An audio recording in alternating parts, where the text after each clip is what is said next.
Back. Well, earlier on Monday, for the first time, the UN Security Council passed a resolution demanding an immediate ceasefire in Gaza. And actually, this is the first time after 5 months of the brutal war taking place over there against the Palestinian civilians. Well, over the phone, we have Ambassador Hussein Hareedy, former Assistant Foreign Minister. Hello. Hello. Good morning, Mr. Ambassador.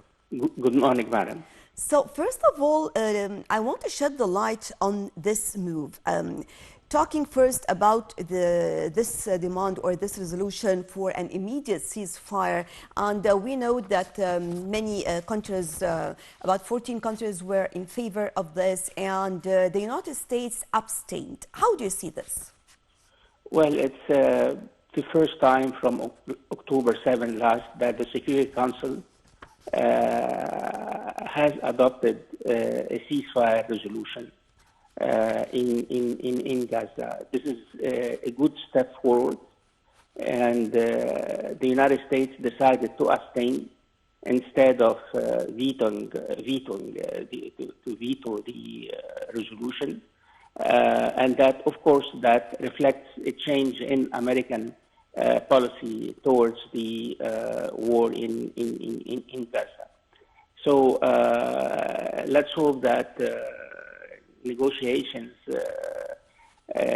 to reach a ceasefire in Gaza would succeed, and we'll take it from there. We'll once there will be a release of hostages and the release of some Palestinian prisoners and detainees, I guess we hope that the hope is that a permanent ceasefire in Gaza would be in place.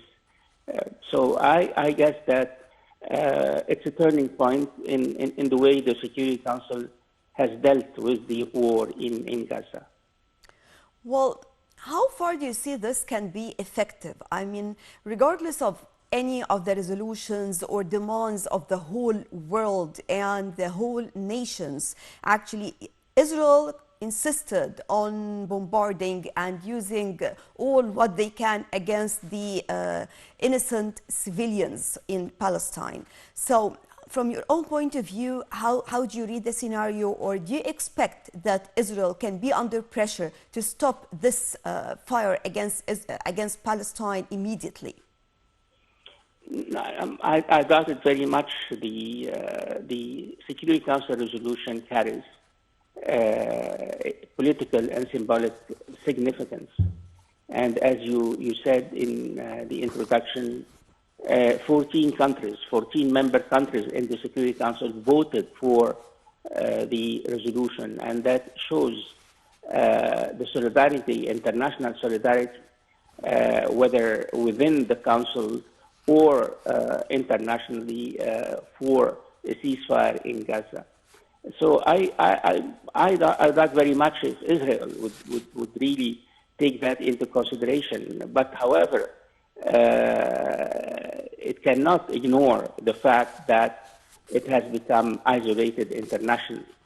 Even when it comes to American-Israeli relations, these relations are not in a good shape, and even in the American media, they started talking about the growing disappointment on the part of the American administration on the way Israel is conducting this war.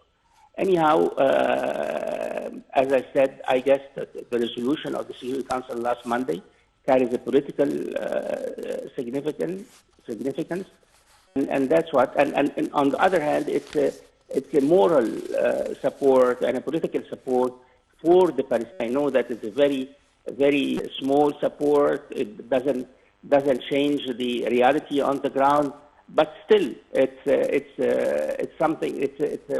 It's a move forward, and I guess the international pressures will keep piling on the Israelis, and not only from international, but from within Israel itself. I guess the Israeli public opinion would, in the next few months, would realize that the Israeli government his country has taken Israel on the wrong road. Don't you think after the pressure that was put on the United States, whether by Europeans or by the whole world actually, and the civilians, the demonstrations that we have seen even in the United States asking for stopping this bloodshed.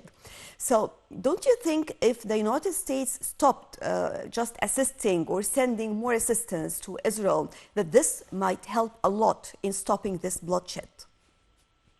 Definitely, the American position could be very determining in bringing this war to an end. But the question is whether the American administration is willing to exert such pressure. At the present moment, I don't think so. But maybe in the next few weeks, the American administration would start looking into some steps or some measures on its part in order to bring the Israelis to their senses, if I may use this term. So it's an option for the American administration, but remains to be seen whether this administration would use it in the near future or not. And how can we use it just to work more on just sending more humanitarian aid to the Palestinians? As we all know now, the shortage in their basic needs. And we can see many efforts exerted. Of course, Egypt keeps on sending assistance and opening the Rafah border starting from the first day. And we can see the air assistance as well. But yet still they need more and more. And we have seen this through many of the live videos over there. Well, the Security Council resolution that was passed last Monday has called for a surge in humanitarian assistance to Gaza. And I think the Americans and the Europeans are pushing Israel really to honor all the demands by the international community, not only the Security Council, but by the United Nations specialized agencies that have a mandate in Gaza to increase the amount of humanitarian aid entering Gaza to the extent that they have called, some European countries have called for the opening of the crossings between Gaza and Israel. The situation, of course, is very critical. That's why you hope that the negotiations run by Egypt, Qatar, and the American administration would succeed in bringing an end to the fighting going on in Gaza right now, and that would lead to more aid going into Gaza. But the most important thing is that a permanent ceasefire in Gaza and the withdrawal of Israeli forces from Gaza. This is the most immediate thing.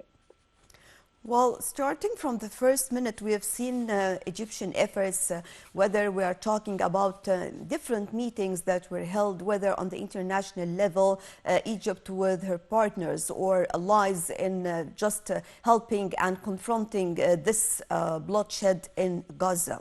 So how can we work more on this side, taking benefit from this resolution? Because just as we were talking right now, still we don't know how far, or we have to take into consideration that Israel, regardless of any resolution or regardless of any of the resolutions adopted, still they have their own agenda and they continue on what they are doing, regardless of the international impression against them.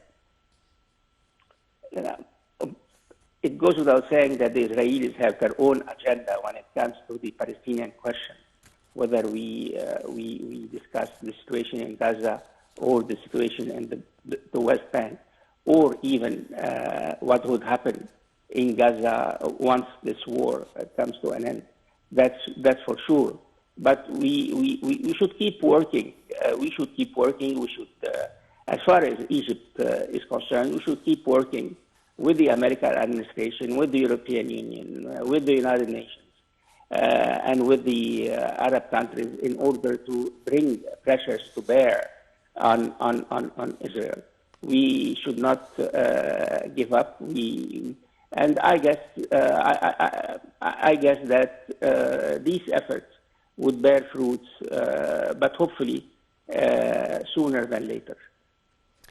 Well, talking about this resolution and its effect on the ground, as still UN personnel, they say Israel continues to block any aid convoys as experts warn of looming famine.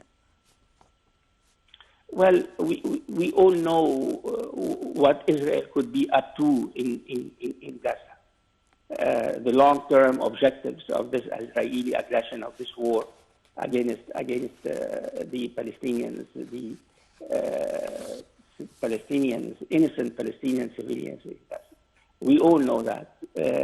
What's more important, as far as this point is concerned, what we would do with how would the Arab world deal with Israel once this war comes to an end? Well, I hope that the message from Arab capitals would be that it won't be, once this war is over, it won't be business as usual.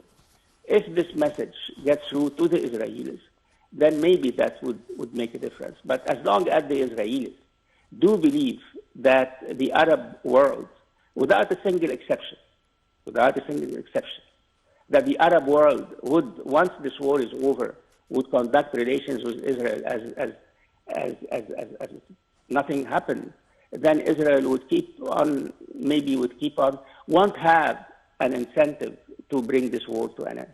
So the most important thing, not only an immediate ceasefire, a permanent ceasefire, but the Arabs should let the Israelis know and should let the Americans know that it won't be business as usual once this war is over. That would make a difference. As long as this message is absent, I don't think Arab positions would make a difference.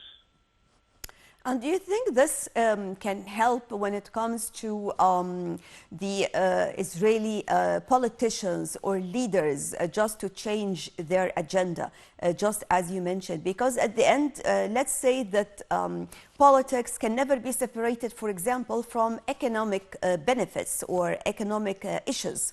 Both are moving parallel to each other. And of course, each country is looking for its own interests and the interests of its civilians as well. Well, of course, but after the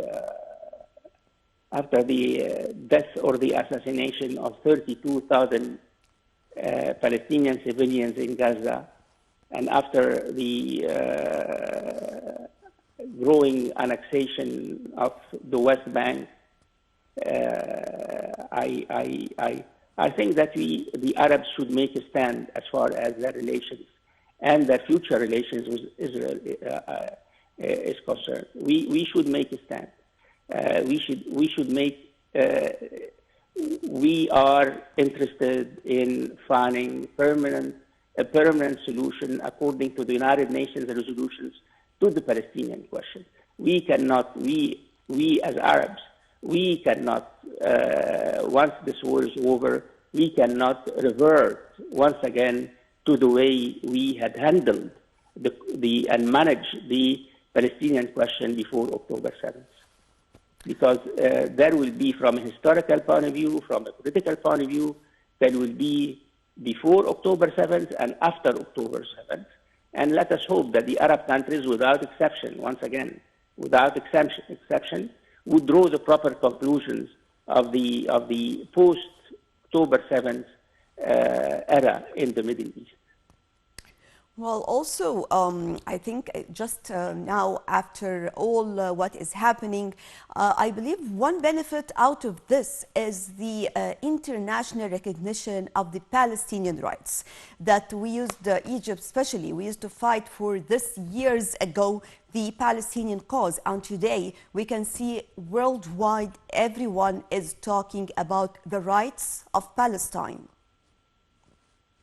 No, well, of course, this is under the pressure of the moment. But once this moment is over, I'm not sure that the world will keep talking about finding a solution to the Palestinian question. So that's why I insist on the position, the future position of the Arab countries vis-à-vis Israel. And whether the Arab countries, once this war is over in Gaza, would really have a unified stand on how to deal with Israel. Because in the last 5 months, we have seen the true face of Israel. This is Israel. Israel is not interested in peace.